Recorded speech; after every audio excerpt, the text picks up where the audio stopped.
Good morning. We are in the middle of the Mittler Rebbe's Maimer, Maimer Chanukah Mik Hashem Elokeinu, which is based on the Alter Rebbe's Maimer in Torah Chanukah Maimer that we have learned inside with its explanation.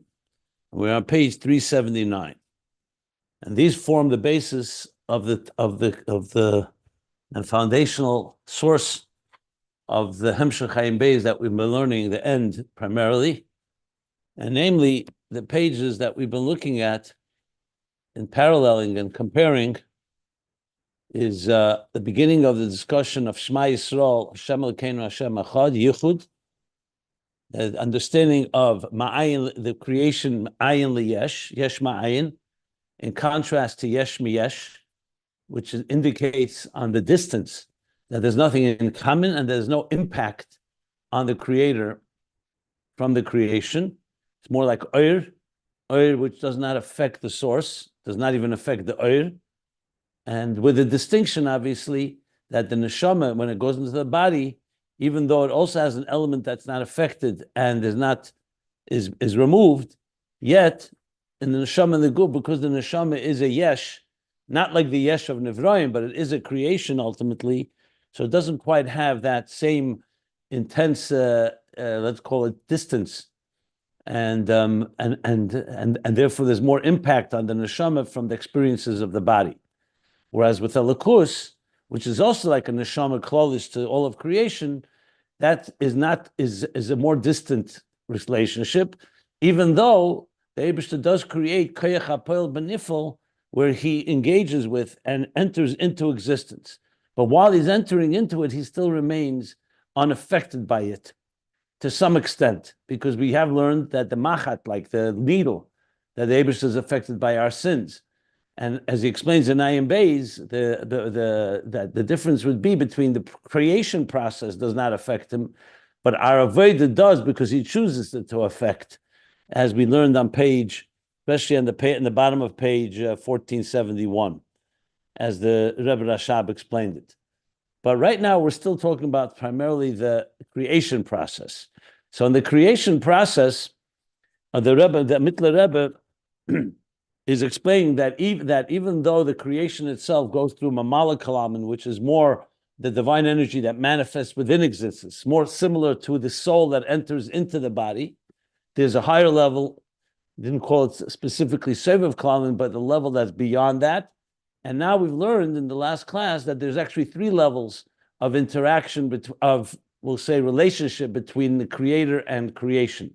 And these three levels are compared to machshava, dibur, and ma'aseh. When you think about something, so obviously the thought is only your thought. The other does not know what you're thinking, or the other thing doesn't know what you're thinking. Then there's speech, where you're expressing it, and therefore it could be heard by another. It's going outside of you. And then there's Maisa, the actual creation itself. So the Mittler Rebbe is middle of explaining how creation has all these three elements. There's the machshava, that God thought about creation. That is still all within, on God's terms, so to speak. That's compared to the world of Bria, when you say the word bara. Then you have where it says the word yitzira on creation. Yitzira, meaning shaping, is more the dibur, wherever it says the expression yitzira. And then there's the expression asiyah. That's the actual action of creation, where you actually have in the pasuk, for example, vayemer elikim, hi oir, that's vayemer, dibur, and then vayehi oir, and there was light. You see actually both statements right there.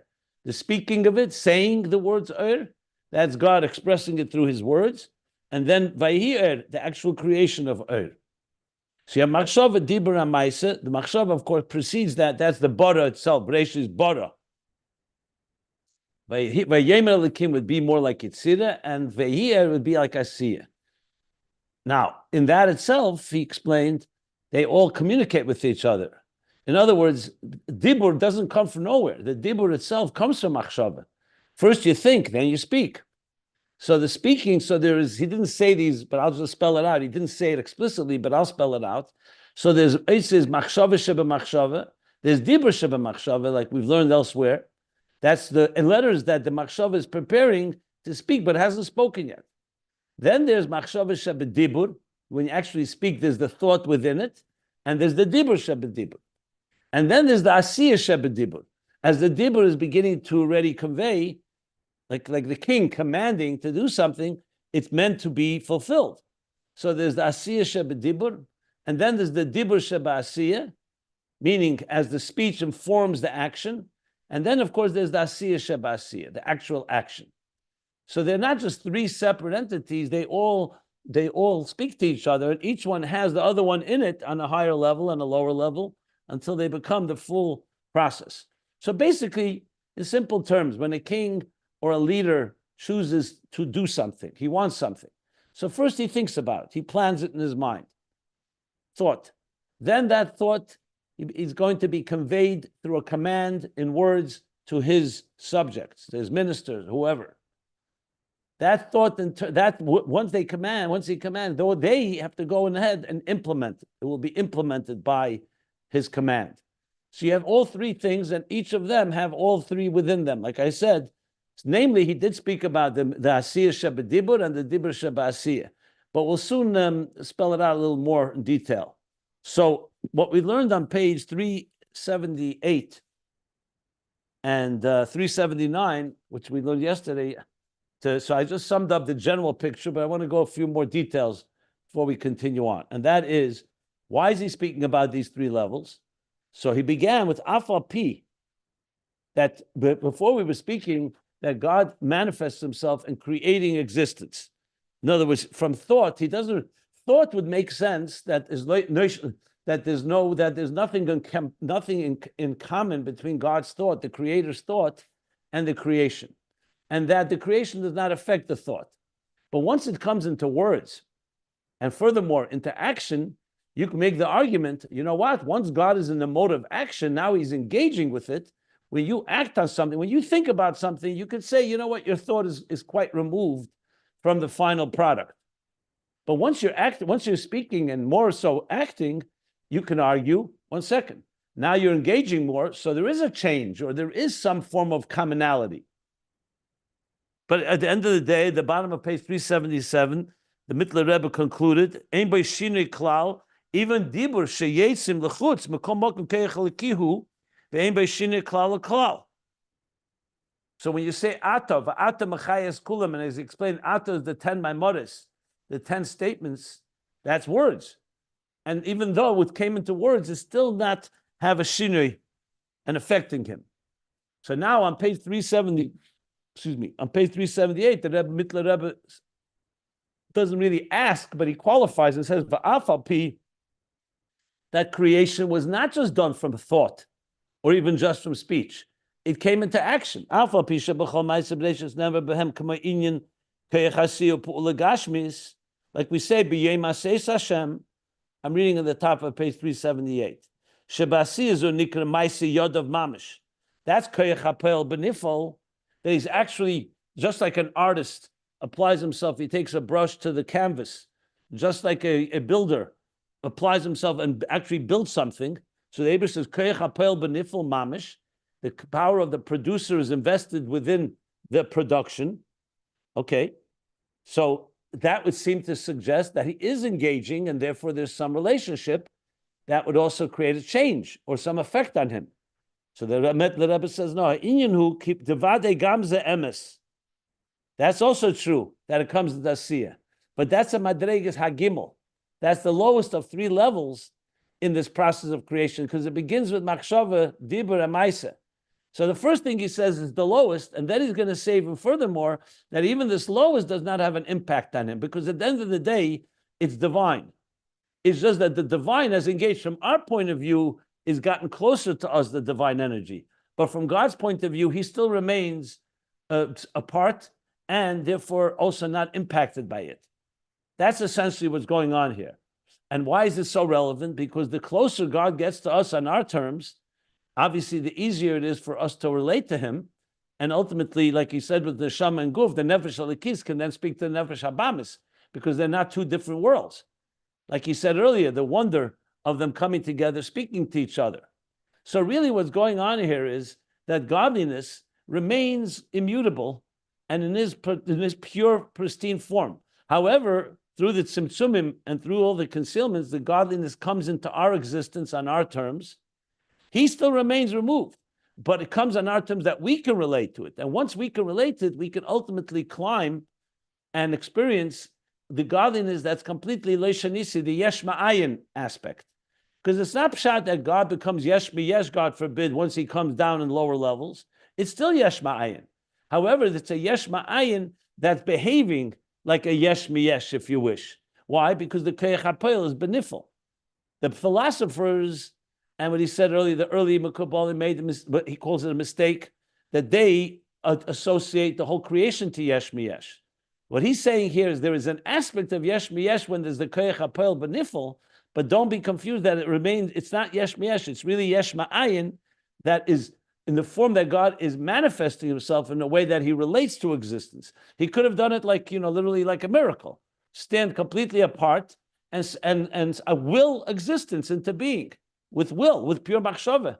But he didn't do it that way. He wanted to speak in words that we could understand, and those words in turn should create a tangible creation.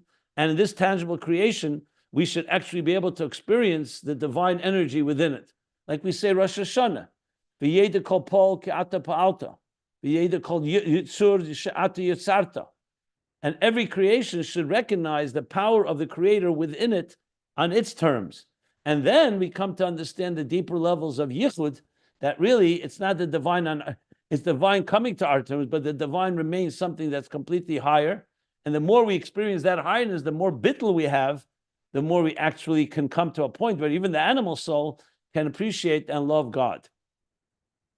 Understand and then love God. That's essentially what is going on here in this whole discussion of these levels. Now, a few other points in this context where he spoke about, the three lashonos bri, yitzir, asiyah. We spoke about thought, speech, and action. I just want to go through what else he said here, okay? So the oasis of the this that create, like yehi oir, same thing with tacha oretz. Shemaim ba'oretz, tacha oretz, 1 second. So there's the power of growth within in general in earth, and then there's the specific items. And also the Merkava, Malachim, the Yetzirah, and Bria, also created with these Asius. Bottom line, everything in this world, Semeya, Chai, Lamata, and all the Harkavas, all the different compositions, all are from these letters of Hashem. Misha Omer L'Shem and Yadlik, those letters. So of course the God can of course change and make that even vinegar should be flammable because it's coming from his Asius. That comes to prove that even though, actually it's a good proof because that shows that even though he's coming into words, you could think, okay, once it's shaped in these words that Shemen has the power to, has the properties based on God's words to be fuel, but vinegar doesn't. But the fact is, you see that the Eibishter can easily just change the tziruf, like we spoke, change the program that even vinegar should be flammable, should be ignitable, which would mean to suggest that the words, even when they're shaped that way, they still remain removed from the very existence of it, because God can always change that. He doesn't do that because he follows his own structure that he created, but it's possible. Maybe that's why he's bringing it, because that would mean that God, that's the yesh ma'ayin, like he said earlier, the yesh ma'ayin part of it, not yesh miyesh. We spoke earlier about, I mentioned it maybe on page 369, I think it was. It was 369 or 367. Yeah, 367, sorry. Yeah. How the Nefesh Halakis sees existence, it sees the words of God, so therefore those words can be redirected towards vinegar, just like to oil. The Nefesh Habamis would see it only in a structured way. And that's the ultimate goal. Okay, so that's why he's probably bringing it. Fine. Let me go on. The same thing is, okay, you could also change these letters from tziruf to tziruf, din lechesed. Okay, that explains why he's saying that. He wants to show that when we, for example, I say something to you, I can't suddenly go ahead and change and say, I tell you, here's my command to you to go ahead, do so and so. That's my command. That's my words. I can't suddenly say the words should suddenly change and change the whole result. But by the Eibush, it's not that way. He's not bound. The words he can make it siruf litziruf, medin lechesed, from shar shalesh, from mayim lamata. Okay, in other words, the words remain divine, essentially. They don't remain trapped. They don't mean limited in their structure. That's what he's saying here. Okay, then the final piece that we learned yesterday, where he begins, now there's two levels in these letters. So I looked further to see if he ever gets back to the second. I didn't find it. So here's how I would explain this. He says like this. So the first level, he says, so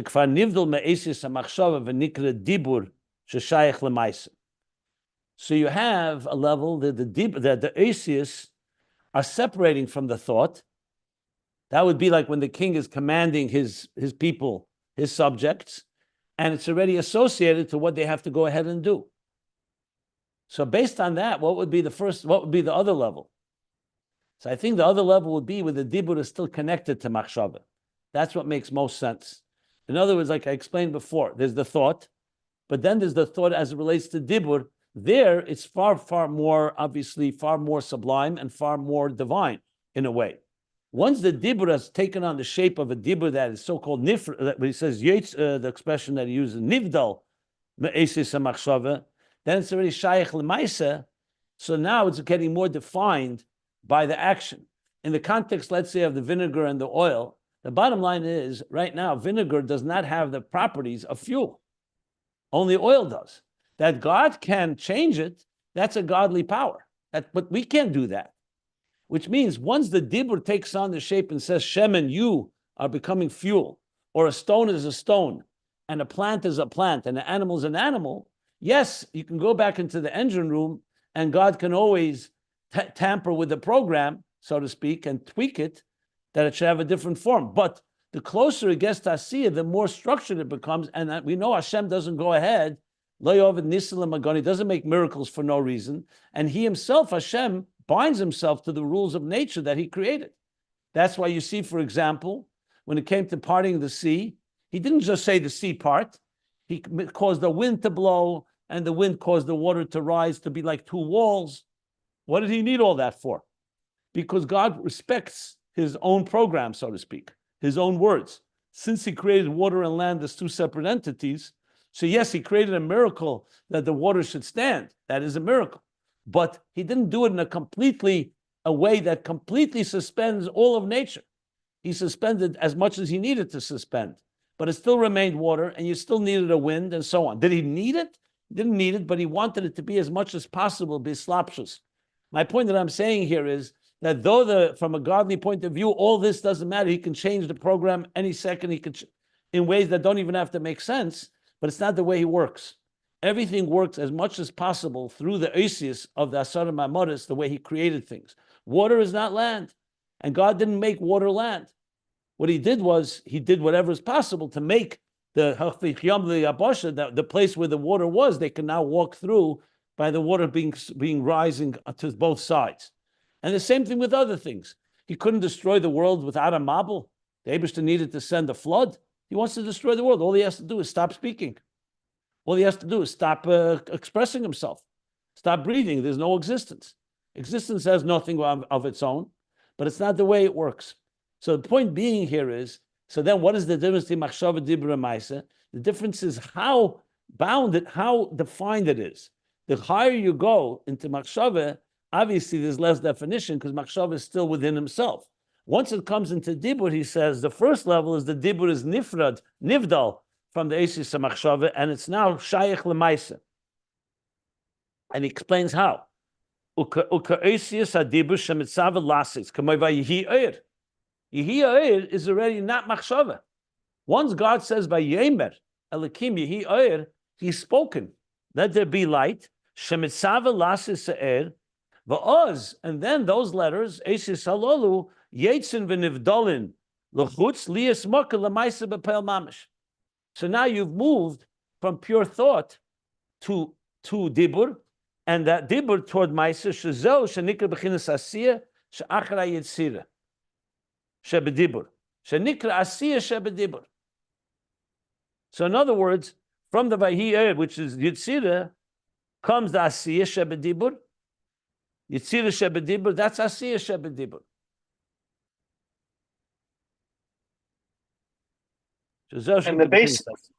So let me finish the whole thing and then I'll allow for questions. Just a moment. That's the action, the actual action. Because Yitzira is dibur, and this is called asiya shebedibur. So asiya shebedibur means the dibur that's already associating with asiya. So this is the order Vahi Oyer, Vayimir Elikim Yehi Oyer, Vayihi Oyer. B'hu mashanasa dibur moker liyas yiridis hagimel. That means now dibur has become the source for the third descent, the third after thought, speech. Now action, it's become the source of b'chinas asiya mamish. And this is what's called koyach hapoel benifel, Vayihi Oyer. That's what's called Vayihi Oyer. B'peil mamish yotz lepeil mikoyach halaki shenimshach min hadibur k'moed b'dvar Hashem shemayim nasu b'peil mamish. Kihu Omar v'yihi. Hu tziva be'esius machshava shebedibur. Okay, so the esius machshava shebedibur, that would probably be the first level of esius machshava shebedibur. Melech shalton shegezer mekayim, and then comes the dibur sheba'asiyah, or the asiya shebedibur. V'nimtza b'chinas ha'maisa shenikra koyach ha'poel eliki b'asiyah mamish. So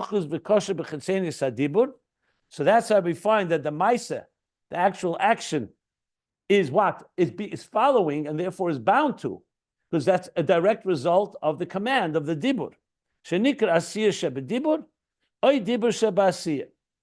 basically it's two levels. It's Asiya Shebedibur is the way the Asiya relates, the way the Dibur is relating to the Asiya, but it's still all in the speech. So the speech is very close to the action. God is commanding, this is what I want in action. And what he means by asiya shebedibur shebasiya means how the speech is informing the actual action that is being followed. It's following that command. So that's how I explained earlier. That's why it's biskalalus. First comes asiya shebedibur, then comes dibur shebasiya. Just like first comes dibur shebemachshava, then machshava shebedibur. Shenikra asiya shebedibur, dibur shebasiya.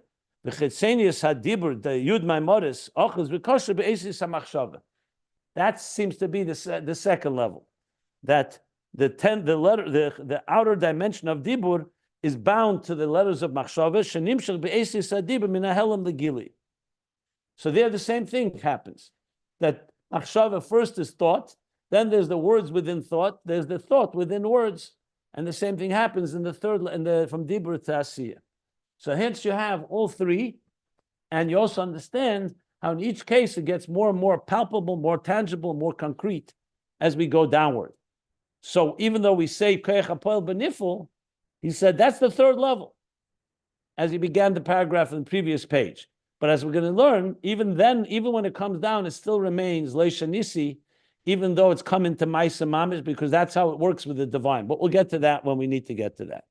That sums up what we've learned. So we're on the fourth line, page 379. Any questions? Yeah, on this issue of what's the second madrega that you were just trying to explain quite a bit. Why would he put the less sublime madrega first? Do you think he'd put the first, the most sublime Not first?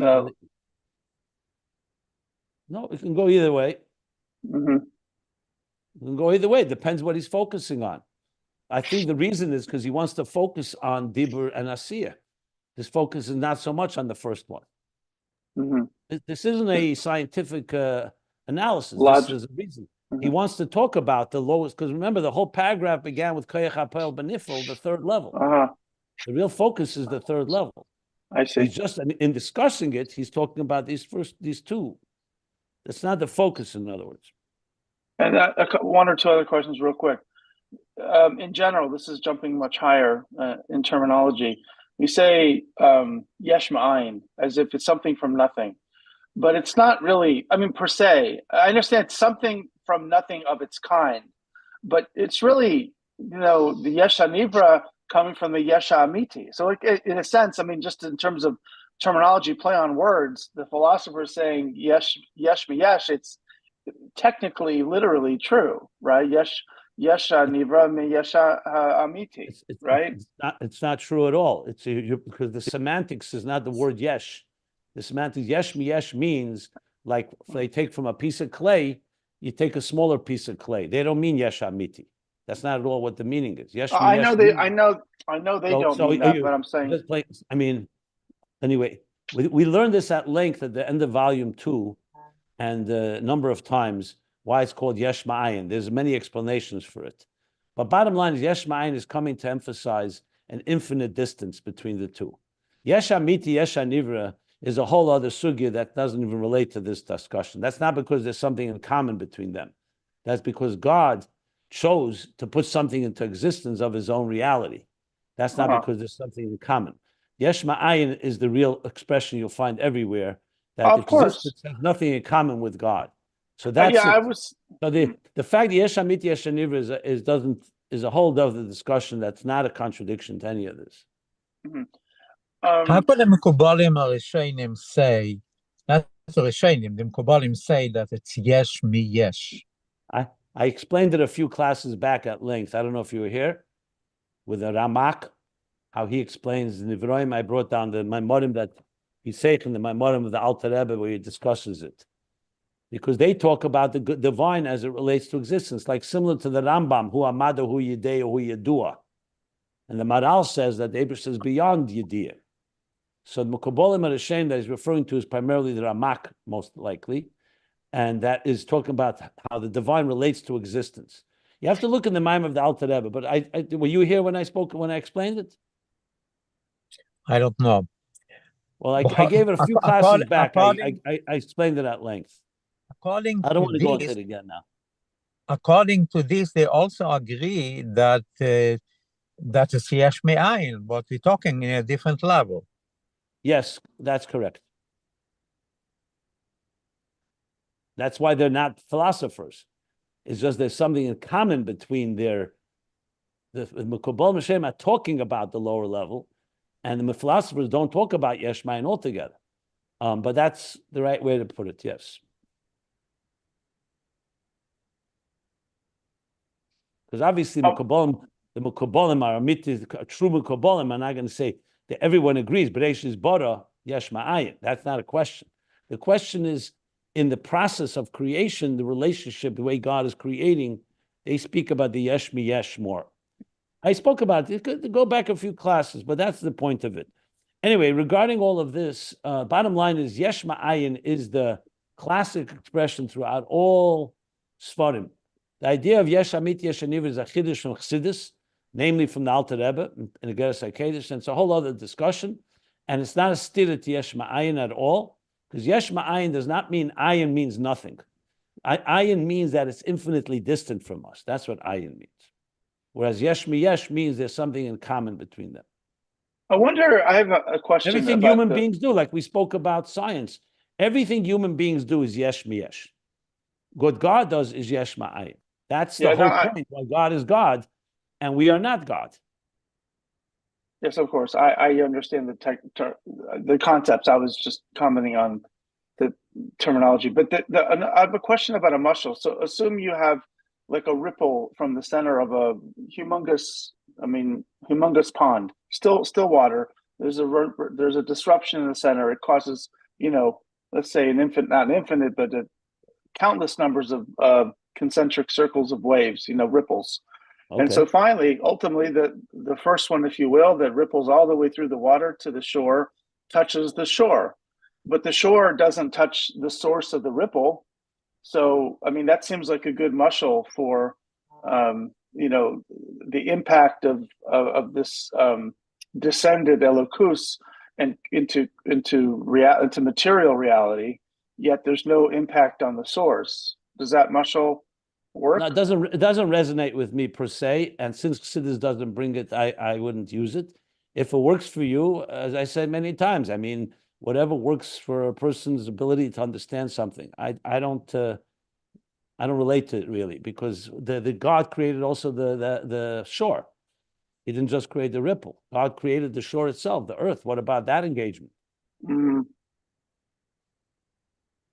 So Is if the it myth works for is you to understand certain aspect of it, fine, that's fine with me. I mean, is and also in general, I don't like to, unless there's a mashal brought by Chassidus, to create a new mashal is often always somewhat, to risky? me, questionable, because will that mashal really work on all levels? But again, if it works for you to understand a certain aspect, that's fine, but I wouldn't use that mashal per se. Just anywhere what we just read the past page and a half, 2 pages, the Mittler Rebbe is saying there is a shinui just by virtue of the fact of creation, albeit at a very low level, or it's a different shinui we say when we do tefillah and we touch malchus of Atzilus coming through. I would say the latter. It seems to me the latter is true. It's not through the creation process; it's through avodah only. That's what it seems to me. But he hasn't finished the subject, so I want to see where he goes with this. In Ayin Beis, it's very clear that that's the case, especially at the bottom of page 1471. And it appears from Mittler Rebbe as well, that he keeps saying, even though he brought Shinu with Machat, but he brought it regarding sins. When it comes to actual creation process, he keeps saying again and again, Lo Shanisi. But we'll see. Let's see. He hasn't finished. So let's continue and see where we go. Okay? Last question. Sorry, burning last question. When he says he can change the osios, that's essentially the stuff of God's creation. That I mean, the dough with which he makes his bread. It's the matter. So he can change the osios from one word to another, for example. So is this the same inyan of how tshuva can transform sins to merits? That not necessarily, because tshuva is through our avodah, and this is God's power. But is it a rearrangement of the osios? That's how, like, not necessarily. Okay. It can go to a place, tshuva can go higher than osius. Osius is working within the system still. Maybe tshuva goes all the way up to the source and changes things from the top. Okay. Sorry for all the questions, especially to my classmates. Thank you, Rabbi Jacobson. But everybody has, just for the record, everybody has equal time here. So no one has more rights than anyone else. So if anybody wants to ask any questions, don't hesitate. And this is open for everybody. Just want to make that clear. In case anybody gets the impression that Rav Yitzchak and Rav Shlomo paid for special services. Is that all right?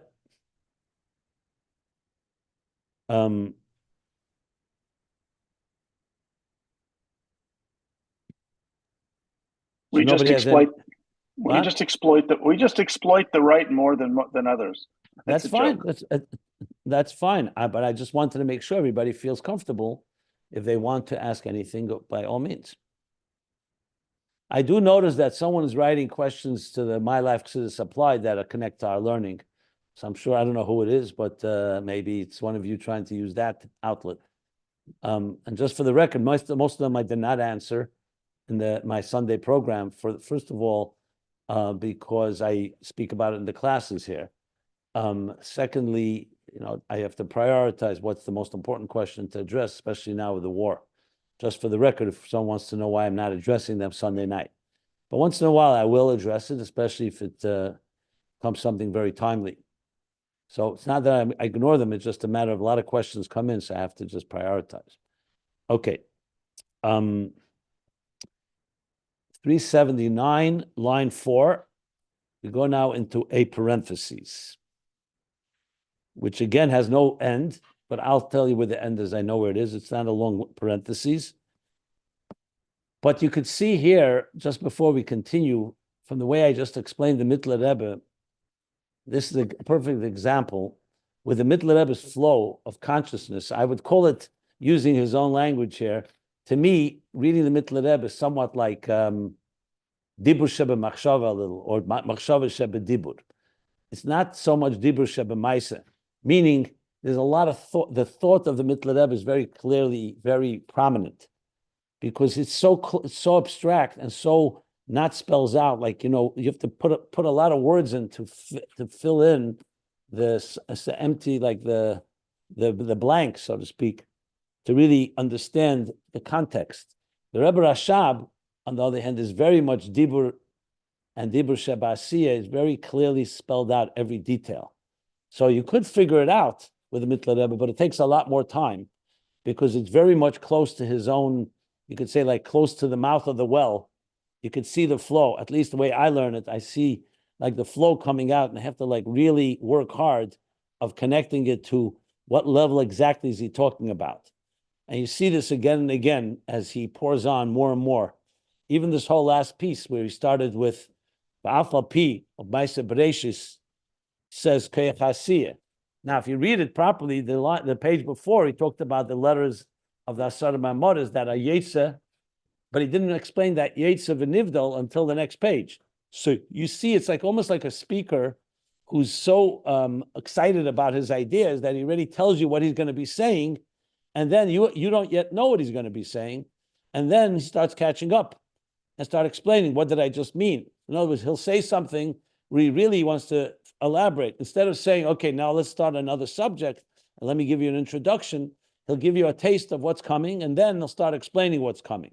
And that can be very, it can be somewhat, what should I say, disorienting to the listener, because you don't know that flow. The flow, he knows what he wants to say. And that's it's an interesting style, because it means that the flow of his consciousness is going so quickly that he I don't want to say he can't control himself, because the Mittler Rebbe for sure he can control himself, but it's very fitting to everything we hear about the Mittler Rebbe. I'll just give you an example, and I saw it with my own eyes.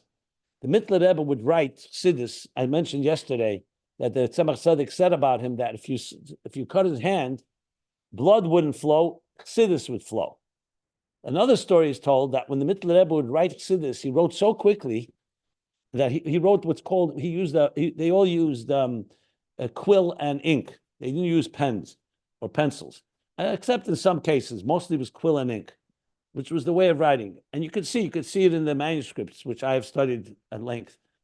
So he would write so quickly that he would go down the page. As he came to the bottom, he wrote so quickly that someone had to actually move the page and bring another page there. So often the last line of the page is only half there because he would write on the table. He was writing so quickly, he didn't even notice he came to the bottom of the page. And then whoever, an assistant, whoever was there, would bring the next Began, or the Mittler Rebbe himself noticed it, whatever. But you see, often the last line on a page goes off because it went onto the table, interestingly. And then the next, usually you can read it because you have enough to read, but you could see not complete. The words are not complete because it went off the paper. Sometimes you write off a page. And then comes the next page. And I was working in the library years ago, 1977, 78, when I was working at Sefer Likutin, comparing printed materials with their original manuscripts. So I actually saw it with my own eyes. I couldn't believe it. I mean, I could believe it. I heard the story, but I couldn't believe that actually seeing it with my own eyes. You could see those bottom pages more than once, quite a few. So that tells you that the flow for him was going so fast, faster than you could hold the speed of light, so to speak. It was faster than his ability to put it in words. The ideas were flowing. So it makes total sense when you read this, that you see that was his approach. Now, I'm not in any way suggesting the other Rabbeim didn't have a flow like that. It just, for whatever reason, everyone had their method and style of how to contain. Like the Rebbe Rashab, by contrast, is very, very methodical, very much simtsum. He speaks, I mean, the ideas are obviously brilliant and profound and all of that, but he structures it in a very organized way where that usually does not happen. You usually do not see a new subject until you get ready for the new subject. Sometimes you can see it a bit, but you can see a lot more restraint in that sense. Just a point to make in this whole process that we're discussing here. Okay. Little geschmack, what shall we call it? What's the word for it? Trivia. I don't know if it's called trivia exactly, but it's the arum. We call it the arum of Chassidus. Means you talk about the whole history behind it, but it's helpful. Okay. With that said, let's go to now. So the fourth line on page 379, this can be found at iambays.com, the text, if you want to follow it. So he says now like this: V'yesh kan beis mini gilui. So in this context that he just spoke about, machshava, dibur, and maisa, and like the chitzenius of machshava, I mean the chitzenius of dibur. 1 second, let me just read this again.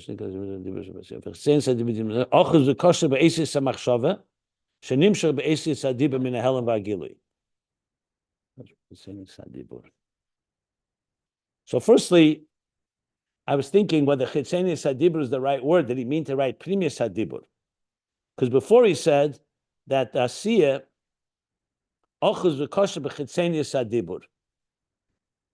Shenikra asiya shebdibur dibur shadibur. Chitzenius hadibur, maybe it is. Chitzenius hadibur is connected because he's going and flowing from chitzenius hadibur. So chitzenius hadibur is bound to the esis hamachshava that's nimshach into esis hadibur. Minahelam legili. So strike what I just said. I was thinking out loud. I don't think I'm correct what I was thinking. Okay. V'yeshkan, he says now, beis mini gili. That in this context, there's two types of gili here. Echad, gili hadibur ba'asiyah. So there's the gili hadibur ba'asiyah. Let me explain in following what I said earlier. You know that we all know that the game called telephone, right? Where people sitting around a table, one person whispers a word in his neighbor's ear. Let's say the word dibur. Okay. Then he whispers that same word to the next person, to the next person. By the time you get back, very often it's a different word. And may have changed words several times. Because people mishear and stuff like that. The same thing in machshava dibur amaisa. You can have a process, and you see it all the time. You sometimes ever give a speech, and the speech doesn't have quietly reflect what you really wanted to say. I'm not saying necessarily in an extreme way, but we know it's not so easy to speak. Why? Because a speech requires much more effort to convey your ideas. That's why very often if anyone giving a speech has to present something orally, you'll probably first write it down, make points. You'll look at those points, talking points. Why? Why can't it just flow from thought to speech easily? Because the fact is it's changing its paradigm. Once it changes the paradigm from thought process to speech process, it loses part of the original intent. It can lose that, can lose some of it. The integrity of the idea can be compromised or even diluted. The same thing from speech to action. You can say to somebody, to your, let's say, subordinate, I'm giving you now directions. And they do the directions. You see, the next day, they come back, they didn't do what you asked them to do. Or they did it with mistakes. And you start saying to yourself, did I not say it right? Did they not understand correct? What happened?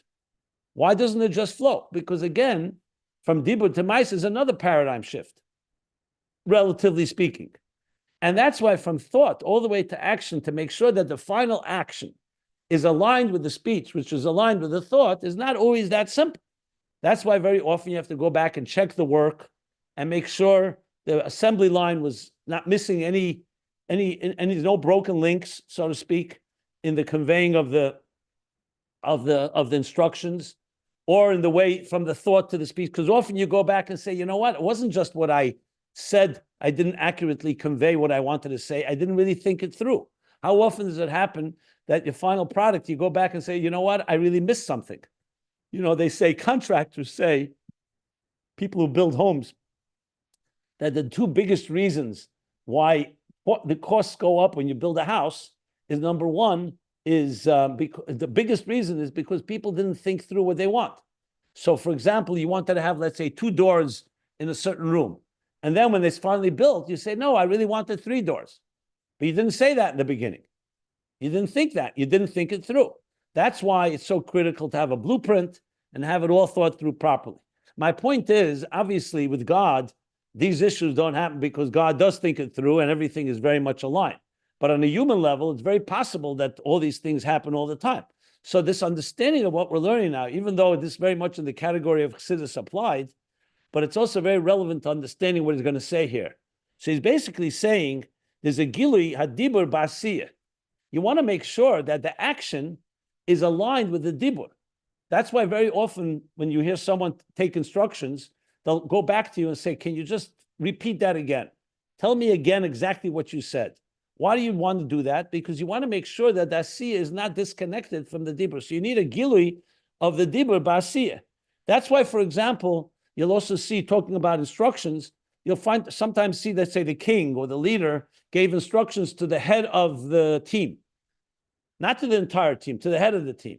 And the head of the team instructed the rest of the team, here's what we need to do. I mean, this happens all the time, especially in the military. Not everybody's speaking to the commander-in-chief or to the general. The general speaks to the colonels speak to the sergeants, etc., etc. And then each of them convey. But sometimes you have to go back to the head of the department. What exactly did you instruct? Because it's very easy, what we call lost in translation, so to speak. So there's the Gili of Dibur Ba'asiyah to make sure that the Asiyah preserves the integrity of the Dibur. Va'abei is Gili HaMachshava Shebedibur. And the second thing is you have to make sure the Machshava is revealed properly into the Dibur, because that there too, if it's lost or disconnect, it won't be accurate. Shemetam zeh.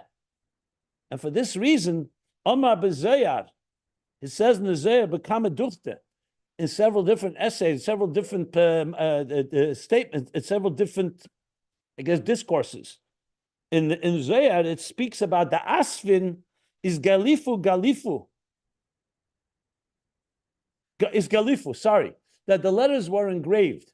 So we all know the expression right in the beginning of Zayar, Daf Tezvav Amud Aleph, 15a, the very famous one, which says, Bereish Hermanissa de Malka, the beginning when God willed or gave permission, the Malach gave permission, Golif Galifu B'Tehirei Law, that engraved into the level of Tehirei Law was engraved letters. This is where the 10 hidden spheres come from. That's the concept of it. So the question is, what's the focus on the word engraved?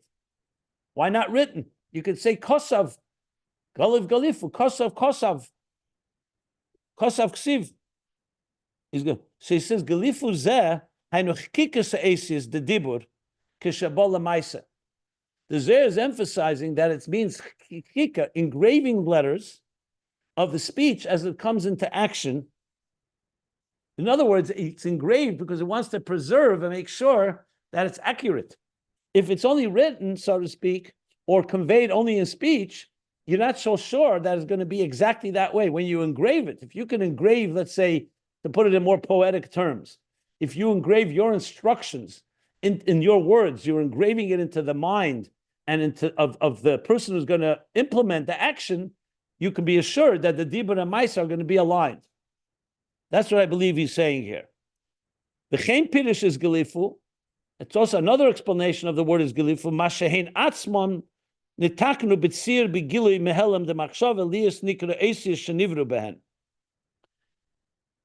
So this again a little abstract. What he seems to be saying, Mashehin Atzmon, when you say something is engraved, the difference between engraving something and writing something is the writing. It's two different items. The ink and the parchment are not one. You take ink and you put it on the parchment. That's called writing. Parchment, paper.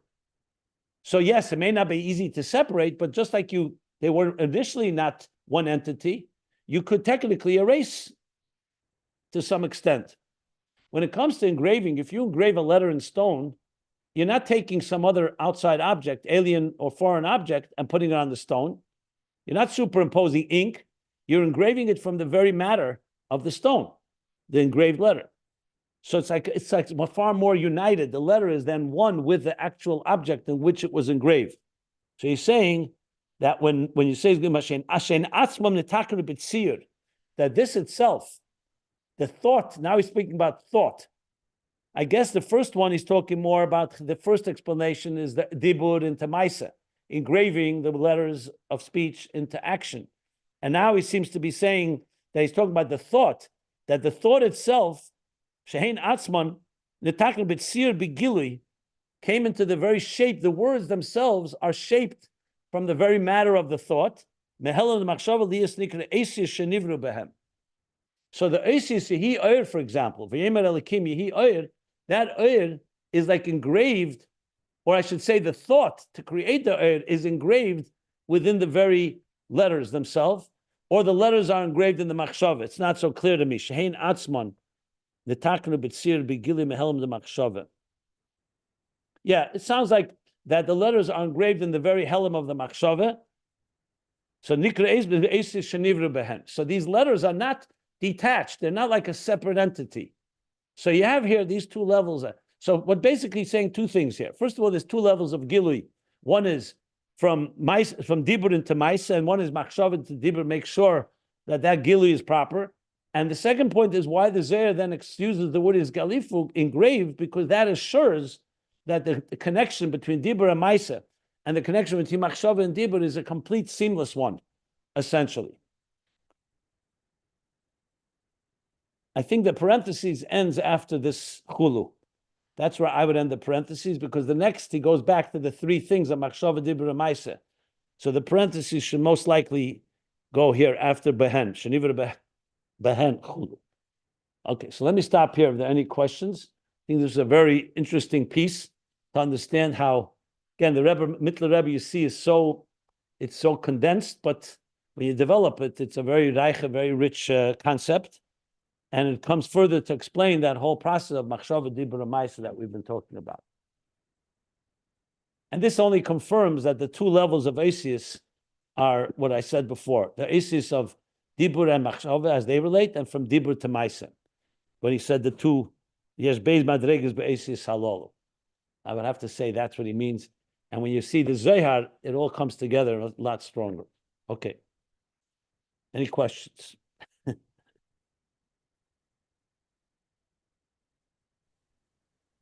Yitzchak, I hope that doesn't mean you're going to be afraid to ask because you already ran out of your quota today. Well, it doesn't mean I'm afraid, but it does mean I did run out of my quota. Not afraid, obviously. No one's. No, I doubt I'm not asking any more questions today. No, fine. We always have tomorrow. There's a new quota starts tomorrow. Exactly. And I would think of anybody else. Anybody want to ask anything? Can I ask something that's not directly related to what you've been teaching? Because I missed a part of it. Or should I wait until after? It's fine. Just give me a moment. Let me see if anybody has any questions on the very topic, and then if not, sure. Okay. Thank you. Okay, so I will stop here. So the parentheses should go there. What is the goal of going in all of these details to show us that even in the lowest madreges, which is connected to us, is it still elokus? Exactly. You hit the nail right in the head. Exactly right. He's coming to show us. Remember, the end of the day, this is all coming to explain to the animal soul that has its own agenda in this world to connect. So the more you can show the preserved integrity of the divine within existence, the more powerful it is. So that's exactly right. Is to basically say that as much as we live in a hell and Hester and Golus and all the darkness of this world, Elokus is intact. We may not feel it or see it, but when you learn Chassidus, all these examples ultimately come to explain it's there. Like when you say, since you mentioned, I'll tell a story that relates very much to this.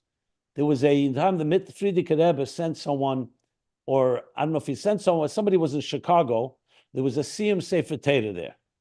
And he spoke, this chassid. And he told the Frierdiker Rebbe afterwards what he said. He said that every letter of the Sefer Torah that was written in the Sefer Torah corresponds to a neshama ve'id.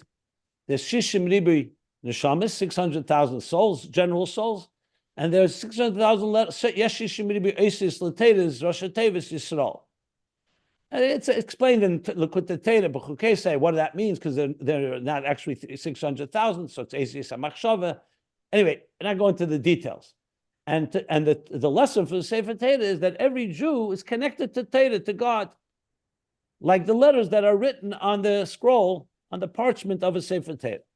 When he told this over to the Frierdiker Rebbe, the Frierdiker Rebbe said, I want to add something. It's deeper than that. Letters in the Sefer Torah are written letters. So yes, there's a connection between the written letter and the parchment that you write it on. But the truth is the connection of Eden to Hashem is engraved letters. Eishes achkike, like the luchis, like the original luchis, the tablets that Moshe Rabbeinu received from Hashem. And when it's engraved, it's inseparable. It's mamish one. When it's written, it's not mamish one. So I'm using that story to take, in answering your question, or confirming what you just said, that's the point, to show that even in this world, even when it comes down on the Neshama Beguf and all the concealments, that we are still retain the full integrity of the Elokus. The Maisa has everything from the Dibur, and the Dibur has everything from Machshava, all the way to Ola b'Machshava, Yisrael Ola b'Machshava, Machshavten shel Yisrael, Kodma l'chol dover, all the way to the thought, which also on a very personal level, when you know that your very detailed actions, small little action you do, one little mitzvah, one little move, is so connected to God's thought that the one that loves you not just in general, he loves you, but every detail in your Maisa goes back all the way to the deepest part of his Machshava, like Chassidus says, that Ola b'Machshava means not just the beginning of Machshava, it means the Pnimis HaMachshava, Aliyah Machshava itself. When you say Ola b'Machshava, Machshava Tchila, not Tchila HaMachshava, but Machshava Tchila. Seif Maisa b'Machshava Tchila, we say, the Chodedi. And what is that point? That in the Machshava Tchila, so that means when you love somebody, you don't just care about them in general. The smallest detail of their actions, lamata mata aden tachlis, is rooted lamai lamai aden ketz. It's rooted all the way in the highest level. So these are some of the so-called applications or the importance of why we need to know this. Okay.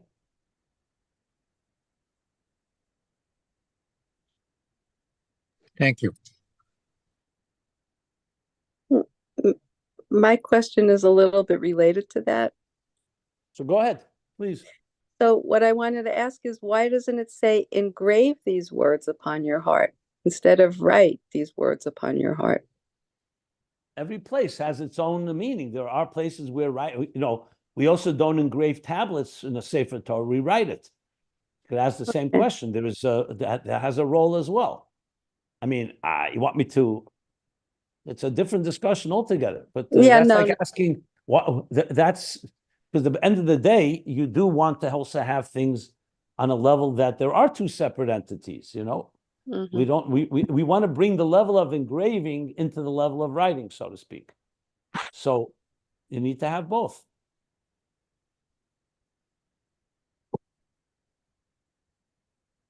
And in some places, I think it does say the expression engrave into your heart. I have to look it up.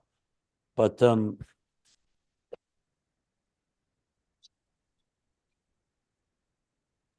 that question also may be answered in other places in different ways. Yeah, no. I mean, I'm just thinking about what you're saying. And when you literally engrave something, you really have skin in the game. You don't take it for granted at all. Yeah, and I would also say there are stages. First, you begin by writing it. Let's say you communicate with someone. First, you communicate with them. And ultimately, you want to reach the level that you engrave it, that it becomes engraved. Look, in Lifnei Tzimtzum, everything is one seamless divine reality. There's no such thing as two entities, so there's no writing altogether. Everything is anything will be engraved.